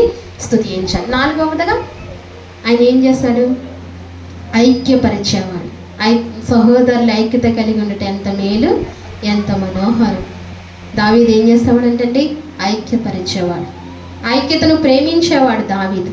అందుకే దేవుని హృదయానుసారుడు అయిపోయాడు. మన జీవితాల్లో కూడా ఎక్కడ అసమాధానం చోటు లేకుండా ఐక్యపరిచేవారంగా, ఈమె ఉంటే అంతా సమాధానమేనండి, ఇతను ఉంటే అంతా సమాధానమేనండి అనుకోవాలి. కానీ అమ్మో ఇవి వచ్చిందా, ఇతను వచ్చాడా, ఇతను వస్తే ఏమవుతుందండి? గొడవలు ఎక్కువ అవుతాయి అన్న రీతిగా మనం బ్రతకకూడదు. క్రైస్తవ జీవితం అలా ఉండకూడదు. ఎలా ఉండాలి? ఆమెను తీసుకురండి, లేకపోతే అతన్ని తీసుకురండి, సమాధాన పరుస్తారు, వాళ్ళు ఉండటం వల్ల సమాధానమే అన్న రీతిగా బ్రతకాలి. దావీదు ఆ రీతిగా బ్రతికాడు కాబట్టి దేవునికి ఏమయ్యాడు? హృదయానుసారుడయ్యాడు. అలాగే తప్పు మార్గములు ఏం చేశాడంటండి? అసహించుకున్నాడు. తప్పు మార్గంలో ఏం చేశాడు? అసహించుకున్నాడు. దేవుడు కూడా పాపాన్ని, తప్పుల్ని ఏం చేస్తాడండి? అసహించుకుంటాడు. దావీదు మనసు కూడా అది. అందుకే దేవుని హృదయానుసారుడు అయిపోయాడు. ఎవరు? దావీదు. ఈ గుణగణాలన్నీ కూడా మనలో ఉన్నప్పుడు మనం కూడా ఏమవుతామండి? దేవునికి ఎంతో ఇష్టంగా మారుతాం, దేవుని హృదయానుసారములుగా మారుతాం. అందుకే మనం ఏం చేయాలంటండి? వాక్యమును బాగా చదవాలి. ఏం చేయాలి? ప్రార్థన బాగా చేసుకోవాలి. ఇవన్నిటిలో లయ తప్పకుండా, ఇవన్నిటిలో క్రమం తప్పకుండా మనం జీవించాలి. దేవుని స్తుతించే వారముగా ఉండాలి. మీకు విషయం తెలుసా? 6 దినములు ఏం చేయాలంటండి? ప్రార్థన చేయాలి. 6 దినాలు ఏం చేయాలి? ప్రార్థన చేయాలి. 7వ దినాన్ని ఏం చేయాలంట? ఆయన్ని స్తుతించాలి, ఆరాధించాలి, ఆయన్ని స్తుతించాలి. 7వ దినాన్న ప్రార్థన చేయకూడదు. ఆరాధన సమయంలో ఏం చేయాలి? ఆయన్ని ఆరాధించాలి. మనం 6 దినాలు మనం ఇష్టమైనవి అన్ని ప్రభువుని అడుగుతూ వస్తాం. ఆరాధన సమయంలో ఏం చేయాలంటే ఆయన్ని మాత్రమే స్తుతించాలి. ఈ క్రమం సంఘం నేర్చుకోవాలి. తర్వాత అవసరమైతే ఇంటికి వెళ్ళిన తర్వాత మనం ప్రార్థన చేయొచ్చు. ఆరాధన సమయంలో ఏం చేయాలంటండి? ఆయన్ని మాత్రమే స్తుతించాలి. ఈ క్రమం చక్కగా పద్ధతిగా సంఘం నేర్చుకోవాలి. ఆ నేర్చుకున్నప్పుడు దేవుడు మనల్ని ఏం చేస్తాడు? వర్ధిల్లింపజేస్తాడు. ప్రార్థన కాదు, ఆరాధన చేయాలి. ఈ రీతిగా మనం ఉండాలి. దేవుణ్ణి ఏం చేయాలంటే ఆ రీతిగా దావీదు ఏం చేశారంటండి? తప్పు మార్గాన్ని ఆశ్రయించుకున్నాడు. ఇన్ని గుణలక్షణాలు దావీదులో ఉన్నాయి కాబట్టి దేవుడు ఏం చేశారండి? దావీదును ఎక్కువ ప్రేమిస్తూ ఉన్నాడు, ఎక్కువ ఇష్టపడుతూ ఉన్నాడు. దావీదునే కాదు, నేడు మనల్లో కూడా ఎంతోమంది భక్తులు కూడా దేవుడు ఆ రీతిగా ఇష్టపడుతూ వచ్చారు. ఇవన్నీ కూడా మనలో ఉండాలి. దేవుని వాక్యము కొన్ని చదవటం రాకపోతే వినటం ఇష్టపడాలి, వినటానికి వేగులు పడాలి. ఏం చేయాలంటండి? వినటానికి వేగులు పడాలి. నేటి సమాజంలో అసలు ఏది, క్రైస్తవ జీవితాల్లో అది ఏది దేవుని వాక్యాన్ని వినటానికి ఇష్టపడట్లేదు, దేవుని వాక్యాన్ని చదవటానికి ఇష్టపడట్లేదు, ఎక్కువ ప్రార్థనలో ఉండటానికి ఇష్టం ఉండదు, ఎక్కువ రోజులు ప్రార్థన పెడితే ఇష్టం ఉండదు. ఇన్ని రకాలుగా నడుస్తుంది. ఆదిమ సంఘాలలో ఏం చేసేవారంటండి? ఎక్కువగా దేవునితో సహవాసం చేసేవారంట, దైవజనులతో కలిసి వారు ఎక్కువగా ప్రార్థనలో ఉండేవారంట. అనేకమైన ఆత్మకార్యాలు వారు సరిచూస్తూ వచ్చారు. ఈనాడు ఓపిక, సహనము అన్నీ కోల్పోవడంతో దేవునికి ఏమైపోతున్నామండి? దూరం అయిపోతున్నాం. అందుకే ఏముండాలంటండి? మొదటిగా క్రైస్తవునికి ఏముండాలండి? గొప్ప ఆసక్తి ఉండాలి. దేవుడంటే ప్రేమ ఉండాలి. ప్రేమ ఉంటేనే, ఇష్టం ఉంటేనే ఏమైనా చేయగలుగుతాం. ఇష్టం లేకపోతే ఏమీ చేయలేదు, కష్టంతో ఏమీ చేయలేదు. అది ఎంతవరకు చేయలేదు. కష్టంగా కాకుండా దేవుని కార్యాలు ఏం చేయాలంటే ఇష్టపూర్వకంగా చేయాలి, ప్రేమతో చేయాలి. అందుకని దావీదు ఏ మనసు కలిగి ఉన్నాడో, ఇలా కలిగి ఉంటే దావీదుని దేవుడు ఏ రీతిగా ఇష్టపడ్డాడో మనలో కూడా దేవుడు ఆ రీతిగా ఇష్టపడతారు. ఈ వాక్యాన్ని విన్నదాన్ని బట్టి మనం ఏం చేయాలంటండి? దేవుని వాక్యాన్ని ఏం చేయాలి? ప్రీతికరంగా చదవాలి. ఎలా చదవాలి? ప్రీతికరంగా చదవాలి కదా. చదవకపోతే దేవునికి లెక్క చెప్పాలని కాదు. ఎలా చదవాలి? ప్రీతిగా చదవాలి, ఇష్టముగా చదవాలి, మక్కువతో చదవాలి. దేవుని వాక్యాన్ని చాలా మక్కువ చూపించాలి దేవుని వాక్యం మీద. ఆ రీతిగా చదువుతూ ఒక మంచి ప్రార్థనా పరులుగా మనం ఉంటూ ప్రార్థన చేస్తే దేవుడు కార్యాలు చేస్తాయండి, ఈ వ్యక్తి ప్రార్థన చేస్తే గొప్ప కార్యాలు చేస్తారండి అనే సాక్ష్యాన్ని మనం పొందుకొని ఆ రీతిగా నడిచే వారంగా మనం ఉండాలి. ఇన్ని మార్గాల్లో మనం నడిస్తే దేవుడు ఖచ్చితంగా మనల్ని ఇష్టపడతాడు. ఈ వాక్యం దేవుడు మన హృదయాలు దీవించి ఆశీర్వదించును గాక. ఆమేన్. మోకరిద్దామండి, చిన్న ప్రార్థన చేసుకుందాం. మోకరిద్దాం.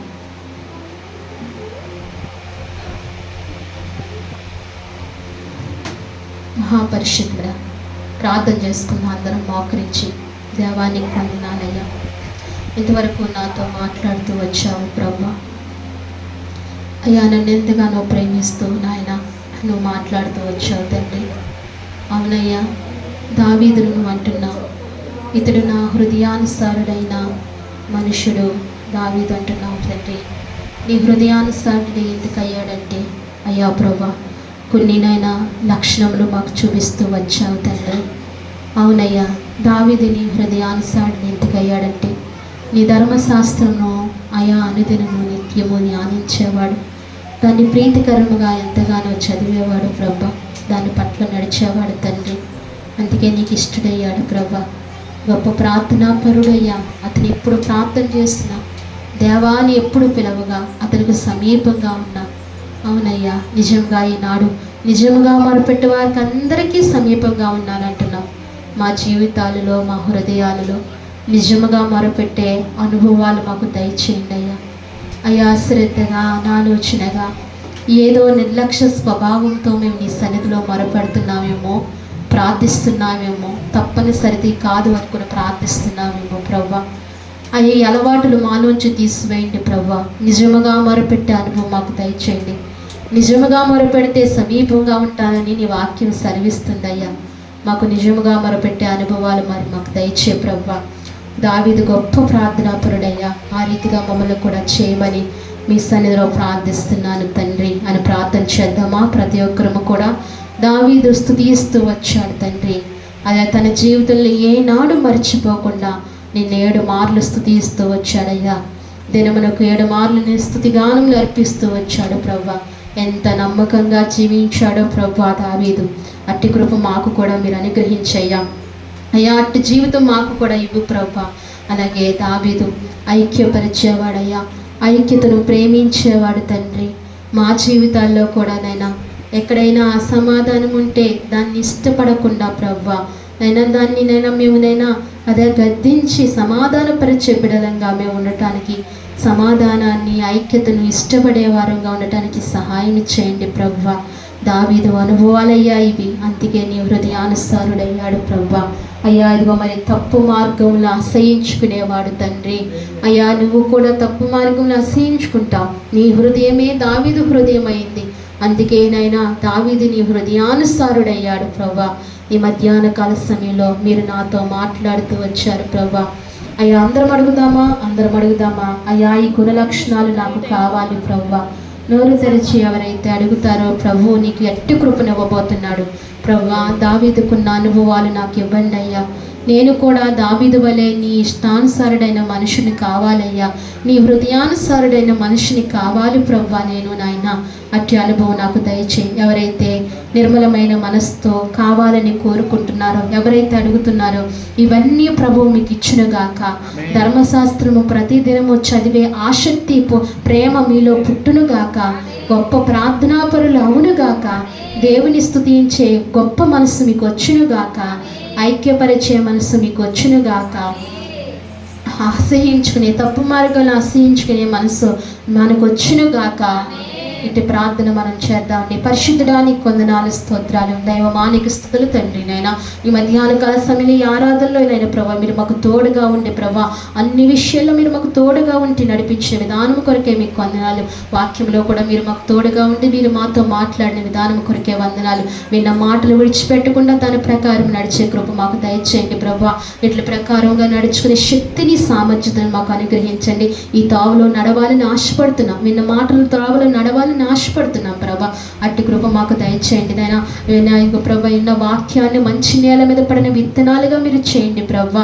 అయా సహాయం చేయండి. విన్న వారిని అందరినీ నిండారుగా ఆశీర్వదించి దీవించి మంచి కృపని బిడ్డలకు అనుగ్రహించమని స్తుతించి ప్రార్థించి ప్రభు అయిన యేసుక్రీస్తు నామమున అడిగి వేడుకుంటున్నాము తండ్రి.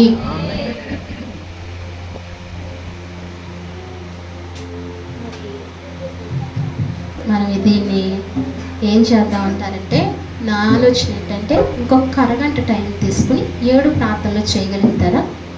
చిన్న చిన్న ప్రార్థనలు, 7 దినాలు ఉపవాస ప్రార్థనల కొరకు చిన్న ప్రార్థనలు, 7 ప్రార్థనలు అంటే ప్రతి దినము 7 ప్రార్థనలు చేస్తున్నామండి. అందుకే 7 ప్రార్థనలు పూర్తయిపోయిన తర్వాత ఆశీర్వాదం ఇస్తాను. అప్పుడు ముగించుకుని వెళ్దాం. 3 వరకు ఉందాం అనుకున్నాం, కానీ 2 వరకు ఉందాం. చక్కగా చిన్న చిన్న ప్రార్థనలు ఓన్లీ ఆ 7 దినాలు ఉపవాస కూడుకులకు మాత్రమే చేయండి. 7 ప్రార్థనలు చేస్తే కనుక ఇది కొంచెం ఓపికగా కూర్చోండి, నష్టమేమీ లేదు, పర్వాలేదు. కొంచెం ఓపికతో కూర్చుంటే 7 ప్రార్థనలు చేసుకుని, ఎందుకంటే ఆ 7 దినాలు ఆశీర్వాదకరంగా జరగాలి, ఎంతో దీవెనకరంగా జరగాలి, అనేకమైన కార్యాలు మన మధ్యన జరగాలి, వాతావరణం దేవుడి స్వాధీనపరుచుకోవాలి, వస్తున్న దైవజనుల ద్వారా దేవుడు మనతో మాట్లాడాలని ఈ అంశాన్ని ఎత్తిపెట్టి 7 ప్రార్థనలు చేయండి. చిన్న ప్రార్థనలుగా, ఆత్మపూర్ణులుగా 7 ప్రార్థనలు చేయండి. అప్పుడు ముగించుకుందామండి. ప్రార్థనలని వెళ్దాం. మరి 7 ప్రార్థనలు జరగాలి. 7 బిడ్డలు ప్రార్థన చేశారు. నిన్నటి దినం నాయన ప్రభు, నాయన మేము 5 వచ్చినప్పుడు నేను చింతించి నేను అడిగినప్పుడు ప్రభు కిరణ్ తన భార్యను కూడా సిద్ధపరిచి వారు కూడా మాతో ప్రార్థన చేశారు తండ్రి.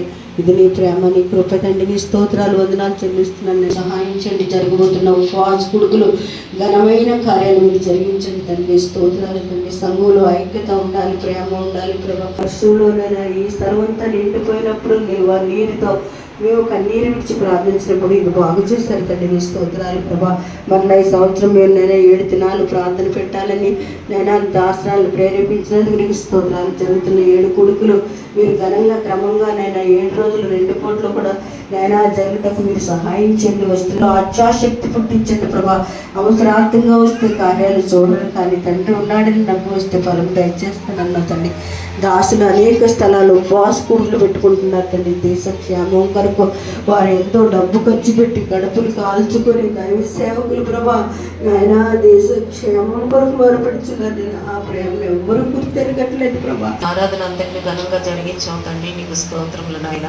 వచ్చిన బిడ్డలందరూ కూడా తండ్రి నాయన నీ వాక్యం విని ఎంతగానో హృదయాల్లో నింపుకుని ఉన్నారు ప్రభా నాయన. ప్రతి ఒక్కరము తండ్రి నాయన నీ వాక్యాన్ని మా మనసులో నింపుకుని వాక్యానుసారంగా జీవించగలిగే ప్రభులను మా అందరికీ కూడా మీరు దయచేయండి తండ్రి. మా ముందు దావీదు నుంచావు తండ్రి నాయన ప్రభా. దావీదు నీ హృదయానుసారుడని చెప్పిన దేవా నీకు స్తోత్రం తండ్రి. స్తోత్రం దేవా, స్తోత్రం తండ్రి నాయన. సర్వశక్తి గల దేవుడవును తండ్రి. మేము కూడా ఆ విధంగా తండ్రి నీ ధర్మశాస్త్రాన్ని ప్రేమించే తండ్రి అనుదినము తండ్రి నాయన ప్రార్థన చేసేవారుగా తండ్రి నాయన ఇతరుల కోసం విజ్ఞాపన చేసేవారుగా మమ్మల్ని కూడా నడిపించండి తండ్రి. ప్రభా నీకు స్తోత్రం. అలాగే ఐక్యత కలిగి ఉండటానికి ప్రభా దావీదు ఎంతగానో ఇష్టపడ్డాడు తండ్రి. ఆ విధంగా మేము కూడా తండ్రి నాయన సంఘంలో ఐక్యత, గృహాల్లో ఐక్యత, పొరుగు వారితో ఐక్యత కలిగి ఉండునట్లుగా, సమాధాన పరచువారిగా మేము ఉండునట్లు నీ సహాయం దయచేయి తండ్రి. తండ్రి నీకే స్తోత్ర దేవా, స్తోత్రములు తండ్రి నాయన. అలాగే ప్రభా ప్రతి విషయంలో కూడా మీరు మాకు తోడై ఉండమని, అన్ని సమయాల్లో మాకు తండ్రి నాయన ప్రభా మీరు మా ముందుండి మమ్మల్ని నడిపించమని అడుగుతున్నాం దేవా, సహాయం చేయండి తండ్రి. సంఘంలోని ప్రతి అవసరత మీరు తీరుస్తున్నందుకే మీకు వందనాలు, స్తోత్రాలు చెల్లించుకుంటున్నాం తండ్రి. మరి తండ్రి నాయన 3 దినాలు ఉపవాస ప్రార్థనలు ప్రకటించుకుని ఉండగా ప్రభా నాయన నిన్న మొన్న కూడా తండ్రి మీరు ఎంతగానో నాయన ఉపవాస ప్రార్థనలో పాల్గొనడానికి అవకాశం ఇచ్చి తండ్రి నాయన నన్ను కూడా నడిపించారు తండ్రి. అందరిని బట్టి మీకు వందనాలు, స్తోత్రాలు తండ్రి. 7 ప్రార్థించగా తండ్రి నాయన మీరు విని ఉన్నారు ప్రభా నాయన.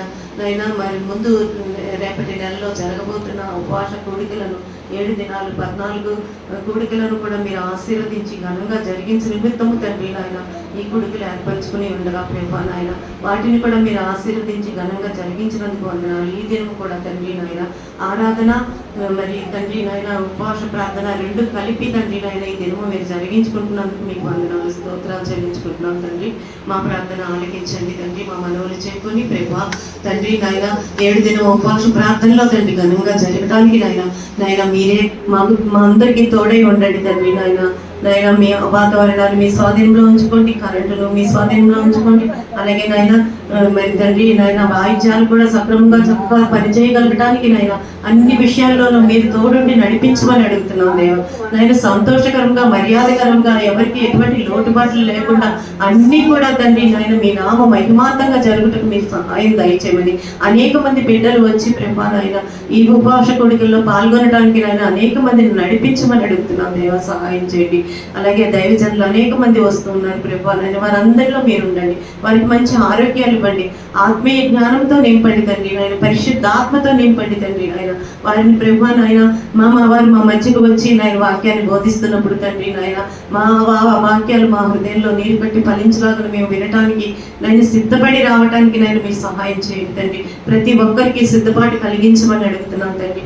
అలాగే దేనికి లోటు లేకుండా తండ్రి ప్రతి ఒక్కరు గుప్పిలి విప్పి తండ్రి నాయన సహాయ సహకారాలతో అందరి సహకారంతో ఇవన్నీ కూడా చక్కగా జరుగుటకు, మర్యాదగా జరుగుటకు తండ్రి ఆనందకరంగా జరుగుటకు మీరు సహాయం దయచేయమని వేడుకుంటున్నాం ప్రేమ, సహాయం దయచేయండి తండ్రి. మీకే వందనాలు, స్తోత్రాలు చెల్లించుకుంటూ ఈ ప్రార్థన యేసుక్రీస్తు పరిశుద్ధ నామములో సమర్పించుకుంటున్నాం తండ్రి.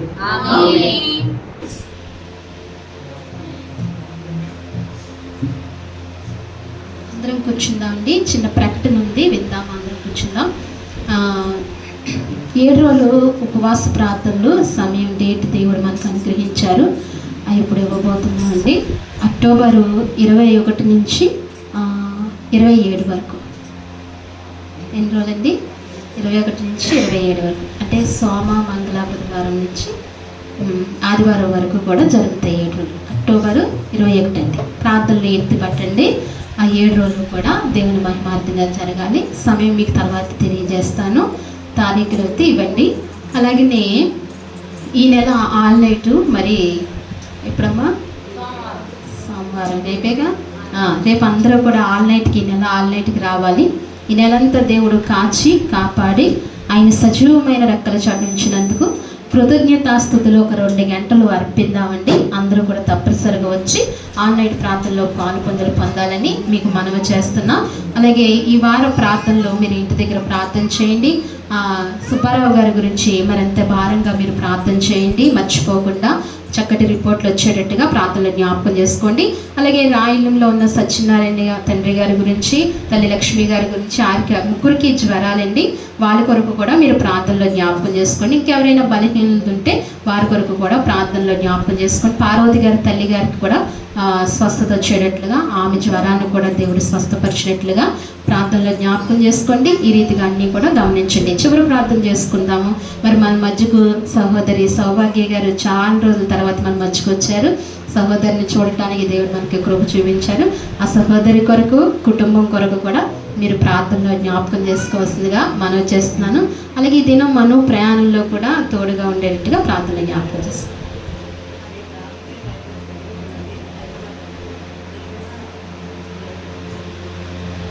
సరే అండి, మనువు ప్రయాణం ఎల్లుండా ప్రయాణంలో తోడుగా ఉండేటట్టుగా జ్ఞాపకం చేసుకోవాల్సిందిగా మనం చేస్తున్నాం.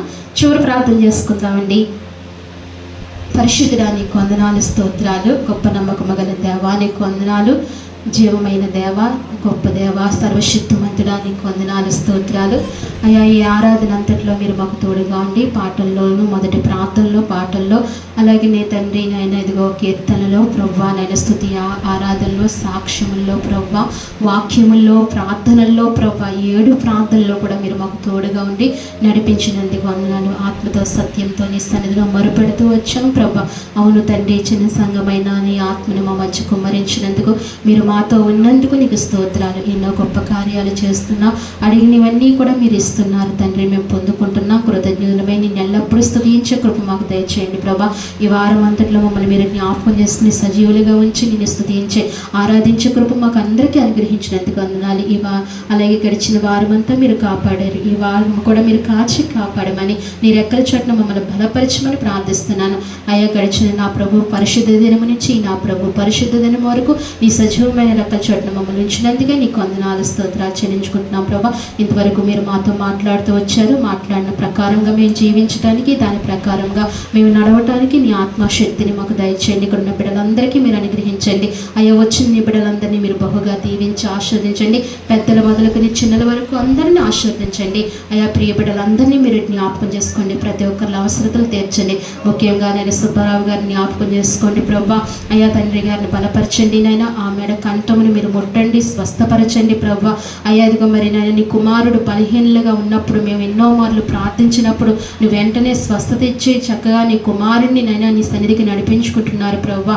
దేవా నీకు స్తోత్రాలు. నైనా అనేకమైన అపాయాలు మీరు తప్పించి నాయన నీ కుమారుని మీరు జ్ఞాపకం చేసుకున్నారు. అయ్యా ఇదిగో మరి ఈసారి కూడా నైనా ప్రభా అయ్యా నువ్వు జ్ఞాపకం చేసి చక్కటి రిపోర్టులు రావడానికి సహాయం చేయండి. అది ముట్టండి, స్వస్థపరచండి. నీ గాయపడిన హస్తం ఉంచమని ప్రార్థిస్తున్నాను. అయ్యా ఇదిగో మరి అయినా వారి భార్యగా యశోదమ్మను కూడా మీరు జ్ఞాపకం చేసుకోండి. మంచి ఆరోగ్య బలమును, శక్తిని మీరు దయచేయండి. అలాగే నేను సత్యనారాయణ తండ్రి గారికి, నేను లక్ష్మి గారి తల్లి గారికి, వారికాకు కూడా మంచి ఆరోగ్యాలు ఇవ్వండి. బలంతో, శక్తితో నింపండి. ఆ జ్వరాల నుంచి, విషపు జ్వరాల నుంచి విడిపించండి. గొప్ప స్వస్థత నీ బిడ్డలకు దయచేయమని ప్రార్థిస్తున్నాను తండ్రి. పార్వతి గారి తల్లి గారిని ముట్టండి, స్వస్థపరచండి. నీ గాయపడిన హస్తం ఉంచండి. చక్కగా నడవటానికి ఆ కీళ్ళు నైనా కాళ్ళు వాపుల నుంచి విడిపించమని ప్రార్థిస్తున్నాను తండ్రి. అలాగనే తండ్రి నేను ఇదిగో మరి శారమ్మ గారిని స్వస్థపరచండి. నైనా జయలక్ష్మి గారిని స్వస్థపరచండి ప్రభు. వారి కుమార్తెని మీరు స్వస్థపరచండి. ఇలాగ రోగులైన వారిని, బలహీనులందరినీ ముట్టుకుని మీరు స్వస్థపరిచి బలపరిచి నీ కృప సమృద్ధిగా దయచేయమని ప్రార్థిస్తున్నాను. ఈ సమయంలో ఎవరైతే ఏ అవసరత కలిగి ఉన్నారో, నీ పాద సాన్నిధ్యంలో ఉన్నారో, ఏ అవసరత కలిగి ఉన్నారో ఆ అవసరత అంతా యేసుక్రీస్తు నామములో తీర్చమని ప్రార్థిస్తున్నాను ధన్య. అలాగే మా మందున్న ప్రభా బిడ్డలో ప్రయాణంలో మీరు తోడుగా ఉండండి. నా గురిని మా మధ్యకు క్షేమంగా మీరు నడిపించారు. బిడ్డ కుమారుడు తిరుగు ప్రాణంలో మీరు తోడుగా ఉండండి. జాబ్లో సహాయం చేయండి నాయన. మను జ్ఞాపకం చేసుకోండి. బిడ్డ ఎల్లుండి ప్రాణంలో మీరు తోడుగా ఉండండి. తనకి జాబ్ను కూడా మీరు సిద్ధపరచమని ప్రార్థిస్తున్నాను. అయ్యా మా మధ్యకు నడిపించిన సహోదరి సౌభాగ్య గారిని మీరు జ్ఞాపకం చేసుకోండి. మంచి ఆరోగ్య బలమును, శక్తిని దయచేయండి. అయ్యా వారి తల్లి గారికి ఆరోగ్యం ఉండి బలపరచండి. వారి సోదరి అయ్యా వారి అన్నగారిని మీరు జ్ఞాపకం చేసుకోండి. ముట్టండి, స్వస్థపరచండి, బలపరచండి. మంచి ఆరోగ్యం మీరు అనుగ్రహించండి.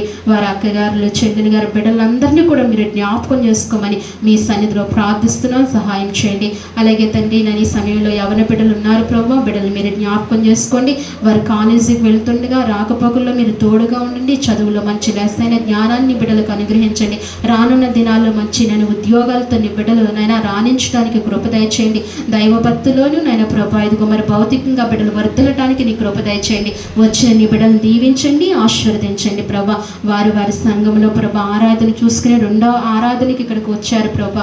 నీ బిడ్డలను బహుగా మీరు దీవించి ఆశీర్వదించమని ప్రార్థిస్తున్నాను. చంటి బిడ్డలైన వారిని కూడా మీరు జ్ఞాపకం చేసుకుని ప్రార్థనా కూడికనంతటిని మీరు దీవించి ఆశీర్వదించి నీ బిడ్డలకు నీ బలము, నీ శక్తిని నేను మంచి కృపనిచ్చి పంపించండి తండ్రి. అయ్యా వారి కష్టార్జితంలో తీసుకొచ్చిన అర్పణలన్నింటినీ కూడా మీరు జ్ఞాపకం చేసుకోండి. వారు అర్పించిన అర్పణలన్నీ మీరు అంగీకరించండి. వారిని అయ్యా 30దంతలుగా, 60దంతలుగా, 100ంతలుగా ఆశీర్వదించండి. ఎవరైతే నీకు అర్పించారో ప్రభా ఆ అర్పణలన్నీ కూడా మీరు అంగీకరించమని ప్రార్థిస్తున్నాను. రానున్న దినాల్లో అయ్యా మాకు ఇచ్చిన సమయాన్ని నేను డేటును బట్టి నీకు వందనాలు. 21 నుంచి నాయన అయ్యా ఇదిగో మరి 27వ తారీఖు వరకు జరగబోతున్న ఉపవాస కూడుకలు మీరు జ్ఞాపకం చేసుకోండి. అవి చేయకరముగా మహోన్నతంగా మీరు జరిపించుకోండి. వాతావరణాన్ని మీరు స్వాధీనపరచుకోండి. వస్తున్న దైవజనులైనా మీరు జ్ఞాపకం చేసుకోండి. అవసరతలు తీర్చండి, అక్కర్లు తీర్చండి, ఆర్థిక ఇబ్బందులు మీరు తొలగించండి. గొప్ప మహోన్నతమైన కార్యాలు ఇక్కడ జరిగించమని మీ సన్నిధిలో ప్రార్థిస్తున్నాను తండ్రి. రేపు జరగబోతున్న ఆలయంలో మీరు తోడుగా ఉండండి. తిరుగు మంగళవారము తండ్రి నైనా ప్రార్థనా కొడుకులో మీరు తోడుగా ఉండండి. శుక్రవారం ఉపవాస కొడుకులో మీరు తోడుగా ఉండండి.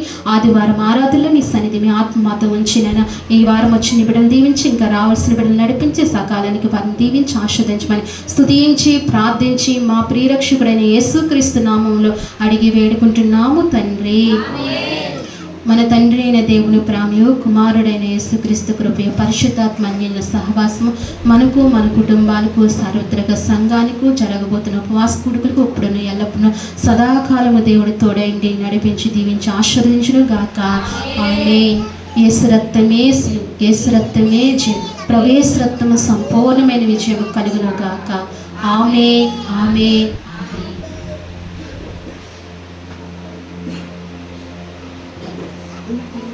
అందరికీ వందనాలండి. అందరికీ వందనాలు. మీ అందరికీ వందనాలు. అలాగే మీ అనుదిన ప్రార్థనలు ఇక్కడ ఉన్న యవన బిడ్డల కొరకు ప్రార్థనలు జ్ఞాపకం చేసుకోండి. వారు బాగా చదివేటట్టుగా, మంచి ఉద్యోగాలు వారికి వచ్చేటట్టుగా మీరు ప్రార్థనలు జ్ఞాపకం చేసుకోండి. అందరూ ప్రేమ విందు చేసి వెళ్ళవలసిందిగా మనవి చేస్తుంది.